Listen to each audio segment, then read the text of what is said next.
Good morning. Good morning. बैठिए। Thank तो आपने 10th 88.50, जी मैम। 12th 81, जी मैम। ग्रेजुएशन सिविल इंजीनियरिंग से 79.52। जी मैम। बहुत अच्छा आपका वो रहा है थैंक यू। ना, रिकॉर्ड अच्छा रहा है। तो लेकिन आप एक बात बताओ, सिविल इंजीनियरिंग आपने इतना टेक्निकल फील्ड है, कहाँ आरएस में आ रहे हो? यहाँ जनरलाइज्ड है सारा, और इंजीनियर की अपनी एक डेकोरम, एक बहुत बड़ा पद है, हाँ, सिविल इंजीनियर का। कहाँ आरएस में आके अपना अपने आप को बिल्कुल पसल्ट करोगे? जी मैम। मैम सिविल इंजीनियरिंग का भी एक अच्छा स्कोप है, बट मैम वही आरएस से हम देखें कंपैरेटिवली तो आरएस का जो वर्क कल्चर है एक डाइवर्स कल्चर है, जिसने मुझे इस सर्विस के प्रति अट्रैक्ट किया। और इस सर्विस के थ्रू मैम मैं एक लार्ज नंबर ऑफ जो पीपल है उनको मैं एज ए सर्व कर सकूँगा एक सिविल इंजीनियरिंग के बजाय। तो लार्ज नंबर ऑफ पीपल तो सिविल इंजीनियरिंग से भी कर सकते हो आप। मैम भाई आप रोड रोड का आप बनवाएंगे बिल्कुल प्रॉपरली, पुल्स बनवाएंगे तो कितने लोग लाभान्वित होंगे? जो वहां से गुजरेंगे सभी लाभान्वित होंगे। जी मैम। हाँ, लेकिन मैम उसमें एक पर्टिकुलर टेक्निकल फील्ड में ही मुझे काम करने का मौका मिलता है, और यहाँ वो टेक्निकल फील्ड के साथ साथ मुझे जो जैसे अदर सब्जेक्ट्स है जैसे हेल्थ, एजुकेशन, इन सब सेक्टर में भी मुझे काम करने का मौका मिलेगा। सारे मान लो सिविल इंजीनियर आरएस में आ जाए या कहीं और चले जाएंगे, तो सिविल इंजीनियर बचेंगे ही नहीं भारत में, फिर क्या करेंगे? ये सारे काम जो सिविल इंजीनियर के जो स्पेसिफिक वर्क्स हैं, वो एक जनरलाइज तो नहीं, हम लोग तो नहीं कर सकते ना फिर। जी मैम, सिविल इंजीनियर्स की भी देश को ज़रूरत है, तो दोनों जगह है, पर मेरा पर्सनल इंटरेस्ट इस फील्ड में ज़्यादा था इसलिए। अच्छा, चलो ठीक है, मान लेते हैं आपका पर्सनल इंटरेस्ट है। एक मुझे ये बताओ कि प्रस्तावना जो है वो वाद योग्य है या नहीं है? जी मैम। मैम प्रस्तावना डायरेक्टली वाद योग्य नहीं है, लेकिन किसी वाद के दौरान अगर किसी संविधान की किसी उपबंध की अगर व्याख्या करनी हो तो ऑनरेबल कोर्ट द्वारा उसका प्रयोग किया जा सकता है मैम। अच्छा ना। अच्छा, ये यूनियन ऑफ ट्रिनिटी क्या है? सॉरी मैम, इसकी मुझे जानकारी। अपने लोकतंत्र का आधार स्तंभ किसको माना जाता है इंडियन डेमोक्रेसी में? जो बेसिक क्रश किसको माना जाएगा कि भाई ये डेमोक्रेसी के 3 आधार बिंदु हैं? विधायिका, कार्यपालिका और न्यायपालिका। ठीक है। और यदि जो एथिकल कोड में अगर देखा जाए ये, तो किसे माना जाएगा? संविधान। संविधान को माना जाएगा। अच्छा, मुझे ये बताओ कि 16th जो अमेंडमेंट था, कॉन्स्टिट्यूशनल अमेंडमेंट था, वो किससे रिलेटेड है? भारतीय संविधान का 16वां संवैधानिक संशोधन। Sorry ma'am. इम्पोर्टेंट संशोधन है। देश की एकता और अखंडता जो है वो कितनी अहमियत रखती है भारतीय संविधान में?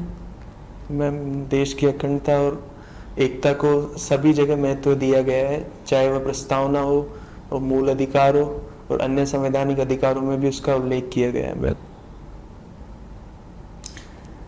संसदीय व्यवस्था हमने क्यों अडॉप्ट की? जी मैम। मैम संसदीय व्यवस्था के तहत हम दोहरी जो शासन व्यवस्था है उसको अपनाना हमारा उसके पीछे तर्क था, और साथ ही में मैम दोहरी शासन व्यवस्था मतलब? मैम जैसे दोहरा सदन हो गया, केंद्र में भी राज्य में भी दोहरा सदन हो गया। और मैम उसके अलावा इसके पीछे कारण देखें तो भारत में आज़ादी से पहले जो ब्रिटिश शासन था उसने भी संसदीय व्यवस्था को अपनाया हुआ था, तो कहीं ना कहीं भारतीय लोग उस व्यवस्था से परिचित भी थे, तो यह भी एक कारण देखा जा सकता है। तो हम यदि संसदीय व्यवस्था ना अपनाकर अगर अध्यक्षात्मक शासन व्यवस्था अपनाते तो आज भारत का क्या स्वरूप होता? मैम उस स्थिति में हमारे जो राष्ट्रपति है वो हमारे कार्यपालिका के एक वास्तविक प्रमुख के रूप में कार्य करते, जैसे कि यूएसए में यह व्यवस्था अपनाई गई है। और जो राज्य है वो और केंद्र में जो संघवाद है वो कहीं ना कहीं उसमें कमी देखी जा सकती थी मैम। संघवाद में कमी देखी जा सकती थी जी अगर हम संसदात्मक व्यवस्था को ना अपना कर अध्यक्षात्मक व्यवस्था। जी लेकिन अमेरिका में तो अध्यक्षात्मक है, जी मैम। फिर भी वहां कोई संघात्मक में कमी नहीं है, ऐसा क्यों? वहां संघात्मक में कमी है। मैम लेकिन फिर भी वहाँ जो राज्य है वो एक तरह का अपने आप में भारत की अपेक्षा अधिक पावरफुल है वहाँ स्टेट। और तो ये तो विरोधाभासी हो गया। आपकी बात जो है खंडे वो हो रही है, डायकोटोमी आ रही है। ये तो आप खुद ही अपनी बात को निगेट कर रहे हो। जी मैम, जैसे भारत में जो संसदीय व्यवस्था है उसमें जो हमारी एक कार्यपालिका है वो भी कहीं ना कहीं विधायिका के प्रति जवाबदेही है अपेक्षाकृत अध्यक्षात्मक व्यवस्था के। वहाँ जो शासन प्रमुख है वो अपनी इच्छा अनुसार कोई भी निर्णय ले सकते हैं, चाहे उससे विधायिका पे कोई प्रभाव पड़े या ना पड़े। वह भी एक फायदा है मैम संसदीय शासन व्यवस्था का। वेस्टमिंस्टर मॉडल क्या होता है? मैम जो ब्रिटेन का जो मॉडल है दोहरा सदन जो हमारी संसद व्यवस्था है उसी को वेस्टमिंस्टर मॉडल की संज्ञा दी जाती। अभी जो ये अहमदाबाद प्लेन क्रैश हुआ है जी मैम। तो उसमें ये बोलते हैं कि जो ब्लैक बॉक्स होता है जी मैम। तो वो किसका बना होता है? ब्लैक बॉक्स बोलते हैं 1000 डिग्री सेंटीग्रेड पे भी वो बिल्कुल सही रहता है, सुरक्षित बना रहता है। तो किसका बना होता है वो? कोई मेटल का बना होता है? जी मैम। आप तो सिविल इंजीनियर हो। सॉरी मैम, उसके बारे में कोई आइडिया नहीं। तो वो काम क्या करता है ब्लैक बॉक्स? जी मैम, ब्लैक बॉक्स जो भी कैबिन क्रू मैम, पायलट और जो एयर स्टेशन है उनके बीच में जो भी बातचीत होती है और जो पायलट्स के बीच में आपस में जो बातचीत होती है उसके डेटा को रिकॉर्ड करने का कार्य करता है। अच्छा, तो आप कह रहे हो कि ये सीबीआर का काम करता है। सीबीआर क्या है? Sorry ma'am. अच्छा, एफडीआर क्या है? सॉरी। इसी से रिलेटेड टर्म्स है। जी मैम। अभी टाइटेनियम का होता है क्या ये ब्लैक बॉक्स? मैम मुझे आइडिया नहीं है। आइडिया ही नहीं है। अच्छा, कबड्डी में रुचि है आपकी, कबड्डी खेलने में? जी मैम। अच्छा, तो ये कबड्डी क्या भारत में ही खेला जाता है या विदेशों में भी कहीं खेला जाता है? मैम विदेशों में भी खेला जाता है। खेला जाता है। ओरिजिन कहाँ से हुआ है कबड्डी का? मैम इसमें दो तरह की थ्योरीज आती है। कुछ थ्योरीज ईरान से इसके ओरिजिन को सपोर्ट करती है, कुछ थ्योरीज इंडिया से इसके ओरिजिन को सपोर्ट करती है। तो भाई ईरान में तो कबड्डी खेली जाती है। तो हम कबड्डी खेलते हैं वो, पर वहाँ इसका नाम दूसरा है मैम। तो ईरान तो अभी जंग लड़ रहा है, कबड्डी कहाँ खेल रहा है? अभी जंग में इन्वॉल्व है वो। तो किस किस के बीच चल रही है अभी जंग? डायरेक्टली तो इजराइल और ईरान के बीच में है और हाल ही में यूएसए ने भी उसमें परसों पार्टिसिपेट कर लिया। तो ये ऑपरेशन सिंधु क्या है?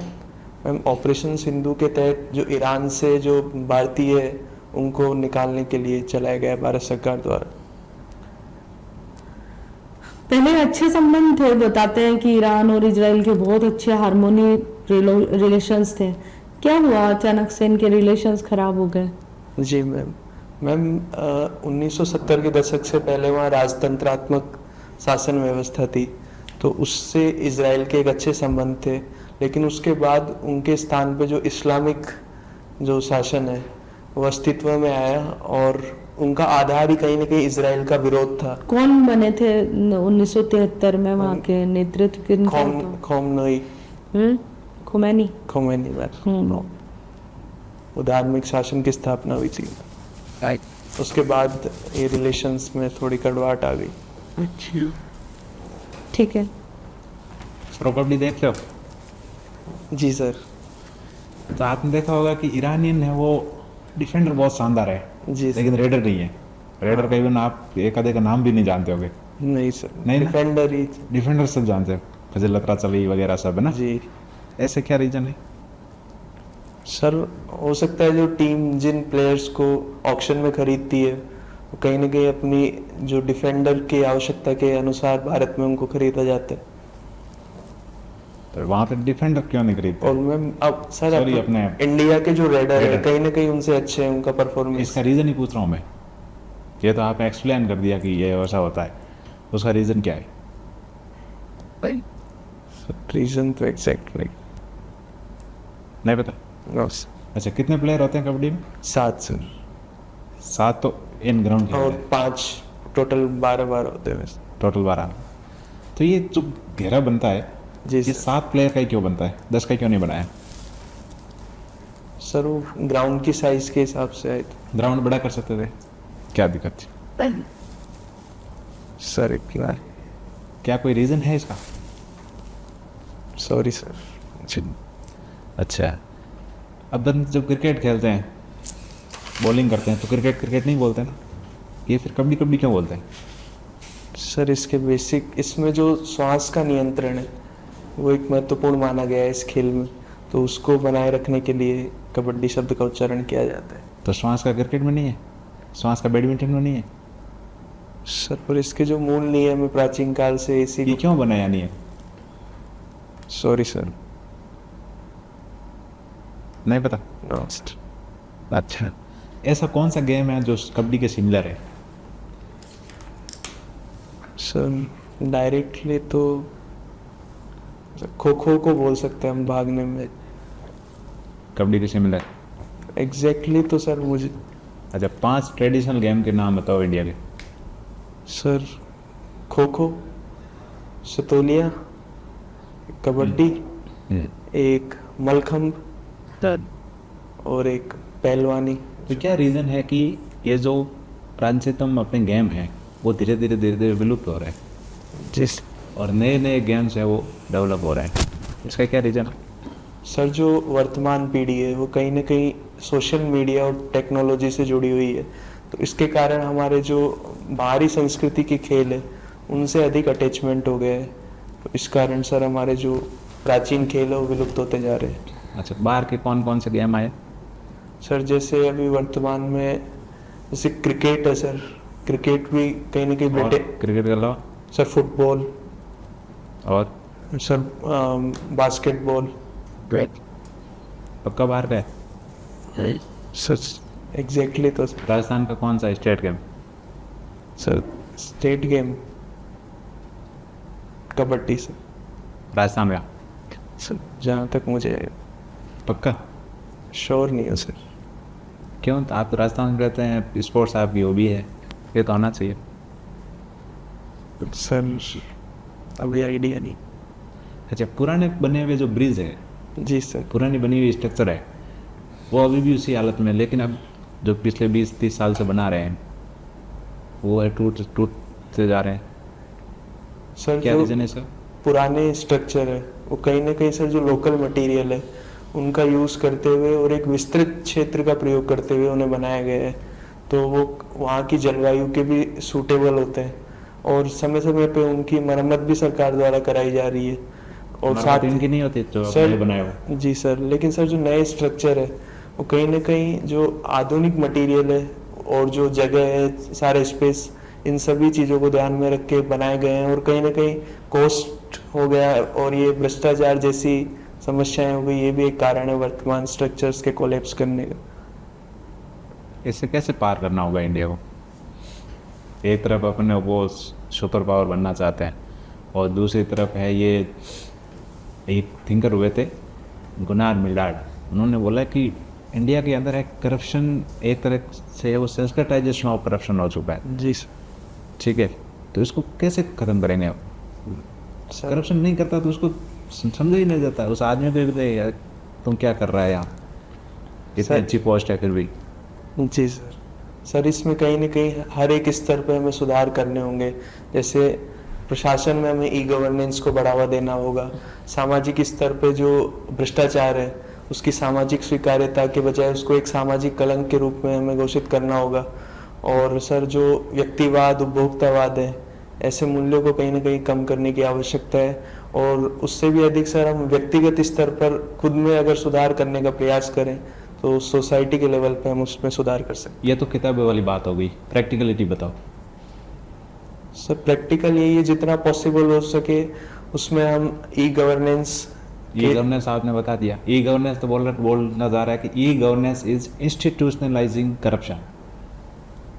सर कहीं ना कहीं इसमें जैसे हम इनकम टैक्स वाले सेक्टर पहले क्या में होता कि पैसे अगर किसी को लेने होते तो वो उसको खुद को लेने पड़ते थे। आज तो आपके 10वें जो आपका रिलेशन में है या कभी आपने किसी से बात ही नहीं की, उसके अकाउंट रखो, उसके ट्रांसफ़र करवा दो, खत्म। ये तो इंस्टीट्यूशनलाइजेशन ऑफ करप्शन हो गया। सर ये इसमें तो किताबों वाली बात है। प्रैक्टिकलिटी एक दो आप सजेशन बता सकें तो, नहीं तो फिर करप्शन तो ऐसे ही चलता रहेगा। सर इसमें प्रैक्टिकल में तो खुद के स्तर पर हम इस तरह की गतिविधियों से दूर रहे। और सर जो स्टार्टिंग से ही हम जो स्कूल एजुकेशन है आपको तो वहीं मौका ही से नहीं मिला है। कैसे दूर दूर रहो पास रहो, क्या फ़र्क पड़ता है। सर मौका एज ए नागरिक भी कई बार हम सरकारी सेवाएं लेने जाते हैं तो हम इस तरह के जो प्रैक्टिस है उसका प्रयोग नहीं करें। अच्छा, तो रिश्वत देना भी करप्शन है क्या? जी सर। कब से? सर जो भ्रष्टाचार निवारण अधिनियम है 1988 का, उसके तहत। अच्छा, फिर शिकायत कौन करेगा? आपने किसी को रिश्वत दी, सामने वाला शिकायत करेगा कि मुझे पैसे दे रहा है। सर शिकायत किसी भी फॉर्मेट में हो सकती है, मतलब कभी खुलासा हो इस चीज़ का किसी केस के थ्रू तो उसमें दोनों को दोषी माना जाता है। इसलिए और विसल ब्लोअर का भी एक प्रावधान है जो भ्रष्टाचार संबंधी शिकायतें की जा सकती है। इसीलिए बोला जाता है collusive bribery is a not bribery. दोनों कंसेंट से ले रहे हैं। सर उसमें कई सारे माध्यम है जिनके तहत इसका पता लगाया जा सकता है, जैसे आप आरटीआई का प्रयोग कर सकते हो। दोनों सहमत है, पता ही नहीं है। मैं और आप है वो रिश्वत आदान प्रदान कर रहे हैं, सर को और मैम को पता ही नहीं। आपको भी पता है, पता चल गया तो मेरे को जेल हो जाएगी, मुझे भी पता है कि पता चल गया जेल हो जाएगी। तो कॉलेजिव ब्राइबरी जी sir. Is a real bribery. ये कानूनी गलत हो गया। जी सर। इसमें सर आपको कोई रिश्वत देगा, क्या करेंगे आप? उसको कह देंगे कि मैं रिश्वत नहीं देता हूँ, मैं अरेस्ट कर दूंगा, या चुपचाप ही रहेंगे? सर मैं इस तरह की प्रैक्टिसेस से खुद को दूर रखूंगा और जब भी आपके वो अंदर टेबल आपको लिफाफा दे रहा है, सर उसका जो भी चैनल होगा शिकायत करने का, पहले तो उसको समझाया जाएगा भी मैं इस तरह की प्रैक्टिसेस में शामिल नहीं होता, और फिर भी नहीं मानेंगे तो सर उसकी शिकायत की जा सकती तो उस तरह से क्या है आपके बारे में? है। जी सर, लेकिन सर मैं इस तरह की प्रैक्टिस को फॉलो नहीं करूँगा। क्या कोई उसकी शिकायत करेंगे? सर एक बार तो समझाया जाएगा और फिर भी नहीं माने तो सर उसकी शिकायत की जाएगी। वो पेरेंट्स सर नहीं कहा था मैं, फिर तुम्हें हो रहे सर लिखित में मांगा जाएगा और फिर उसका लिखित में जवाब दिया जाएगा भी इस तरह का मैं कोई कार्य नहीं। कभी ब्राइब कभी लिखित में मांगी जाती है क्या? तो सर जैसे उन्होंने मुझे कहा भाई उन सर ने कहा है ऐसा करना है तो फिर ये आदेश उनसे लिखित में मांगा जा सकता है। तो अगर वो भ्रष्टाचार का अपनाना चाहेंगे तो उसको आगे बढ़ाएंगे नहीं उस कार्य को। सर ने एक सवाल पूछा था कि जो पुरानी बिल्डिंग्स है वो एज इट इज़ खड़ी हुई है, जी जो नई बिल्डिंग्स बन रही है वो जल्दी कोलैप्स कर रहा है। मुझे इसके पीछे जो सबसे बड़ा कारण लगता है वो ये है कि जो अच्छे सिविल इंजीनियर तो वो अपनी टेक्निकल फील्ड को छोड़कर दूसरे फील्ड्स में आ गए। जैसे आप खुद एक सिविल इंजीनियर है, आपके 79.52% इस CGPA परसेंटेज है। जी सर। 80% वाला सिविल इंजीनियर सिविल सर्विसेज में आना चाहता है, तो कैसे हमारे देश की बिल्डिंगें ब्रिजेस अच्छे बनेंगे? सर जो बिल्डिंग और ब्रिजेस है उसमें कहीं ना कहीं प्रशासन भी इन्वॉल्व होता है, तो एज ए प्रशासक के रूप में भी मैं अपनी उस स्किल का प्रयोग टेक्निक पूरा मैप पूरी design all depends on the engineer. मानते हो इस बात? जी सर। क्या मटेरियल लगेगा, किस तरीके का मटेरियल लगेगा, किस तरह लगेगा, सब कुछ इसे आता होता है इंजीनियर। सर एज ए प्रशासक जब भी कोई कार्य चलता है तो उसका निरीक्षण करना एक प्रशासक का दायित्व होता है। तो उस दौरान खामियां अगर पाई जाती है तो उसे रोककर उसके खिलाफ सख्त कार्रवाई की जा सकती है। किसके खिलाफ? इंजीनियर के खिलाफ या जो सप्लायर है उसके खिलाफ? सर दोनों के खिलाफ। पर इंजीनियर तो है नहीं है उधर, वो तो सिविल में आ रहे हैं। सर इस तरह का आप बता रहे हो जैसा, सर डायरेक्टली सारे तो नहीं आ रहे, कुछ जिनका इंटरेस्ट इस फील्ड में पर्टिकुलर। तो काफ़ी टाइम से इंटरव्यू ले रहे हैं, जी सर। लगभग हर दूसरा कैंडिडेट जो है वो टेक्निकल फील्ड से आ रहा है। सर उसका एक कारण ये भी है, जैसे ही 10th में अच्छे परसेंट आते हैं तो कहीं ना कहीं हमारे जो सोसाइटी और पेरेंट्स का जो रुझान रहता है वो कहीं ना कहीं साइंस मैथ्स की तरफ रहता है। तो साइंस मैथ्स लेने के बाद ग्रेजुएशन में जाने के बाद में पता चलता है कि गलत जगह आ गए, सर है ना? उधर उस 12th तक इतना अवेयर भी नहीं होता सर स्टूडेंट। तो वही तो कह रहा हूँ कि ग्रेजुएशन में जाने के बाद पता चलता है कि गलत जगह आ गए। सर गलत तो नहीं कह सकते, बट ऐसा आप मान सकते हो हमारा इंटरेस्ट उस फील्ड में उतना नहीं है बाद में जितना। बनता है इंटरेस्ट, सर थोड़ा अवेयरनेस। इधर ज़्यादा मुनाफा है उधर कम है। सर मुनाफे की बजाय इंटरेस्ट को ज़्यादा प्रेफर। चलिए कोई बात नहीं। ये सीमेंट होता है ना, जी सर। इसका क्या केमिस्ट्री होती है? सर इसमें लाइम होता है, आर्ज वैसे सर दो टाइप के होते हैं, कैल्सीरियस मटेरियल और आर्जिलिशियस मटेरियल, और उनमें भी main content lime, silica, alumina ये सब होते हैं सर। वो और सर आयरन काम आता है कि देव सर आयरन कंटेंट होता है थोड़ा होता है उसमें? फॉर्मूला है उसका कुछ? सीमेंट का। सर डायरेक्ट फार्मूला तो नहीं है मुझे सर एग्जैक्टली फार्मूला तो ध्यान नहीं है सर। तो सिविल में आना चाहते हैं उससे मतलब ही नहीं है उसका। सर अभी याद नहीं कर पा रहा। सर अभी चिनाब ब्रिज बना है जी सर। है ना? मैं ये नहीं पूछा कि वो कहाँ से कहाँ बना है, कितनी दूरी है उसकी, किसको किसको जोड़ता है, क्या फायदे हैं, उसका आर्किटेक्ट क्या है? सर वो एक आर्च ब्रिज है और उसको चिनाब नदी के ऊपर जो दो साइड्स है उनको जोड़ने के लिए बना है। तो उसमें सर सबसे पहले तो वहाँ का जो सॉइल है सर उसकी स्ट्रेंथनिंग की गई है। उसके बाद सर जो आर्च सिस्टम है उसको उसमें इंस्टॉल किया गया है, और उसका जो जो अर्थक्वेक रेजिस्टेंस कैपेसिटी है वो भी सर जोन 5 को रजिस्ट कर सकता है सर। कैसे, क्या है जो था जो उसको रजिस्ट कर सकता है? सर उसमें जो नीचे बेस में स्फेरिकल प्लेट्स प्रोवाइड करी गई है, जो अर्थक्वेक के दौरान जो वेव्स निकलती है उनके जो शॉक होता है उसको सर ऑब्जर्व किसकी बदली? एब्जॉर्ब कर लेती। सॉरी सर मेटल मटेरियल होता है या दूसरा? सर मेटल ही होता है। कौन सा मेटल होता है? सॉरी सर अभी मेटल। कैंटिलीवर ब्रिज क्या होता है? सर उसमें कैंटिलीवर जो बीम है उसका यूज़ किया जाता है। उसमें दो तरह की कंडीशन होती है, या तो बोथ एंड फिक्स या फिर one and fix and one and free, इस टाइप से सर। तो इन दोनों में क्या अंतर है आर्क ब्रिज और कैंटिलीवर ब्रिज में? सर कैंटिलीवर ब्रिज में जो बेस होता है वो स्ट्रेट होता है, और आर्क ब्रिज में जो सर आर्क शेप में होता है। इंडिया में भी कैंटिलीवर ब्रिज है? सर ब्रिज कैंटिलीवर जी सर। कहाँ, कौन सा? सर कई सारे जो हाईवे पे ब्रिज होते हैं उनमें भी यूज़ किया जाता है। मैं तो पूछ रहा हूँ कौन सा है कहाँ? हाईवे पे। अभी मध्य प्रदेश में एक पुल बना है, बड़ा चर्चा में। जी सर। कुछ आइडिया है उसको? क्यों चर्चा में है वो? सर वो रेलवे स्टेशन के ऊपर से उसमें 90 डिग्री का जो कर्व एंगल है वो प्रोवाइड करा दिया गया है। क्यों, वो सही है? नहीं सर वो वहाँ के सिविल इंजीनियर ने उसमें सर गलती है। गलती है? जी सर। किसकी? सर डिज़ाइनर की भी प्रॉब्लम, और जिसने उसको अप्रूवल दिया कहीं ना कहीं सर उसकी भी गलती देखी जा सकती है। 90 डिग्री नहीं बना सकते?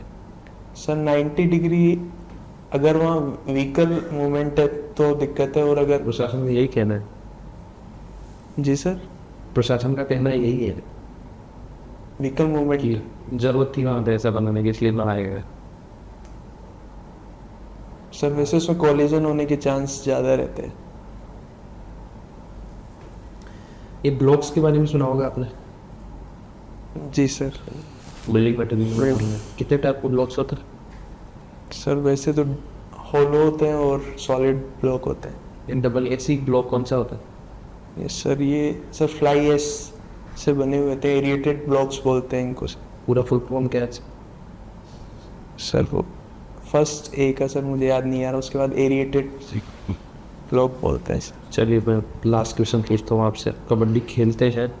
जी सर। इंडियन मेंस और वीमेंस टीम के कैप्टन कौन है प्रेजेंट? सर अभी जो लास्ट वर्ल्ड कप हुआ था उसमें पवन शेरावत। आज की डेट में कैप्टन कौन है दोनों टीम्स के? सर इंडिया में ऐसे फिक्स कैप्टन नहीं है, ज़्यादातर तो चेंज होते रहते हैं। और वैसे अभी पवन शेरावत है लास्ट। विमेंस टीम का सर विमेंस टीम में सर महिला कबड्डी नहीं देखते आप? सर इतना नहीं देखता, वैसे नाम सर अभी रिकॉल नहीं कर पा रहा। मैडम नाराज हो जाएंगे आपसे। सर अभी रिकॉल नहीं कर पा कब है आपकी इंटरव्यू? सर अभी डेट डेट नहीं है? नहीं सर। चलिए ठीक है नीरज, अभी मिलते हैं आपसे 1 मिनट।